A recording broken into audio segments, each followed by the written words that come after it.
1 year after the catastrophic floods in Pakistan, life in the disaster-hit regions have not resumed to normal levels. And children have been the ones most impacted by that lasting damage, specifically access to education.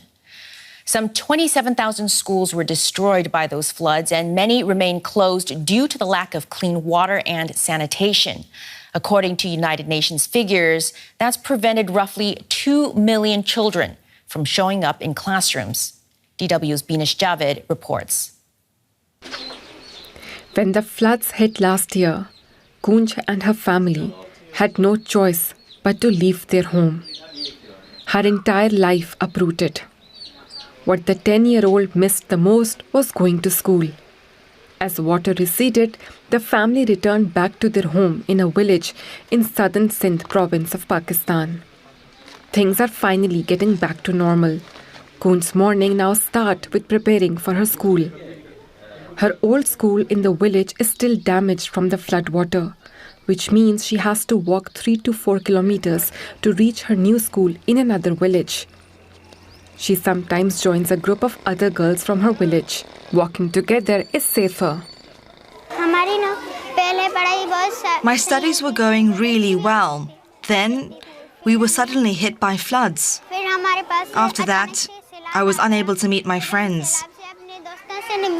I cried a lot.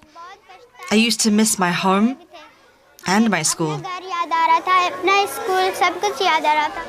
This is the only operational school in the vicinity of 4 villages. One reason parents are now sending their children, and especially girls, to the school is because the school has toilet facilities. The floodwater had destroyed the boundary walls of the school and also the toilets. When we opened the school, only 100 students were coming and no girls were there. When we spoke to the parents, they said they can't send their girls here if the toilets had no boundary walls.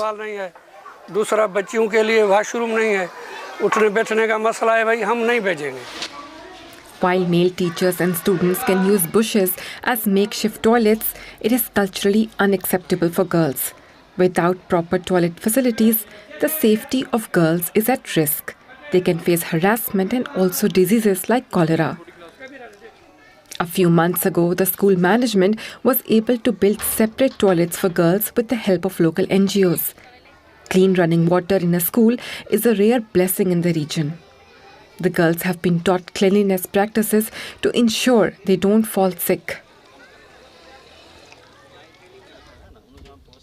This school in a nearby village has been completely damaged.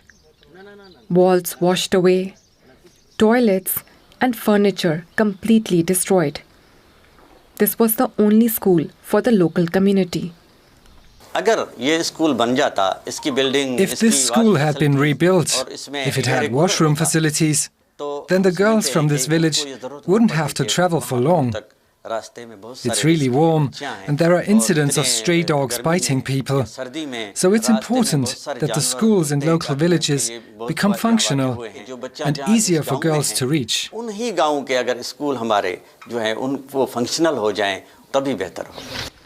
Missing out on education is still a reality for many in the region. Because there are no toilets in the school, my mother asked me not to attend the school. Thousands of damaged schools means the future of an entire generation is at risk. And every effort counts in ensuring a bright future, at least for some of the students. Joining us from Islamabad is Arif Jabbar Khan, Pakistan Director of Water Aid. Thanks for coming on the program. We just saw a report looking at the long-term influence of last year's floods, particularly when it comes to education. Access to clean water and sanitation seem to be preventing many students from attending schools. How quickly are facilities being built to get children back into classrooms? Well, actually, the situation is that, you see, there is a serious issue of funding at the moment because there was a Geneva flood conference in January and almost $10 billion were pledged, but only $1.5 billion have been disbursed so far. So because of that, I think, and also I think with all everything else happening around the globe, there are still schools where water and sanitation facilities especially are lacking, and because of that, some children are still out of school. So I think it haven't recovered fully. And there are still issues on the ground. It sounds like a lot of money that's still waiting to be dispersed. How quickly do you think this will happen? It must be very frustrating for parents who want to send their children to school as soon as possible. Yeah, actually, you see, it is. It's actually a chronic problem that was exacerbated by the floods. So, for example, girls especially have issues with access to sanitation facilities in a number of schools. The water and sanitation facilities are lacking, especially sanitation, because girls actually sometimes don't go to school during especially their special days, and even during the normal days, sanitation is a serious issue for them.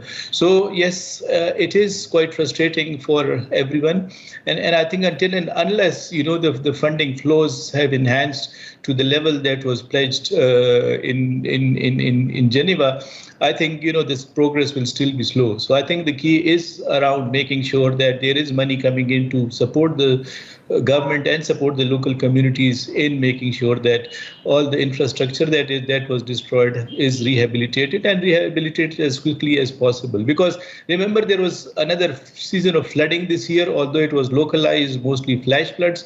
But I think the situation was again exacerbated by the floods this year as well. And some of it was not just related to rains in Pakistan. It was also because Pakistan, most of the rivers, number of rivers coming from India also drain into Pakistan. So that also caused localized flooding, and also flooding in some rivers that had not previously received a lot of floods, like the Sutlej and Beas rivers, that hadn't received a lot of water in the last few years, but this year again there was flooding in those rivers also. So it is a continuous struggle for communities living in these areas. How does an organization like yours plan when we face this unpredictable global climate emergency? You talk about the floods that keep coming, right? Not just the big one from last year, but smaller incidents that you have to sort of contend with. Yeah. Well, actually, we work at different levels on the ground. For example, we work especially on making sure that the water sanitation and hygiene facilities are restored in the flood-affected communities. And then using that experience, we try to highlight with the government as well as with the donors that this is a serious issue. And especially, I think, for example, in COP28, we are looking at the whole issue of how climate change is impacting the situation in countries like Pakistan, and how the international community can support in a situation where Pakistan is a net recipient of climate change effects, both long term as well as in terms of these extreme events. So we contribute less than 1% to the carbon emissions, but it's the impact of what is happening beyond our boundaries that is actually affecting us. And it's actually those governments who should take responsibility for taking up the load that the people and the government of Pakistan are taking. Arif Jabbar Khan of WaterAid, thank you so much for joining us.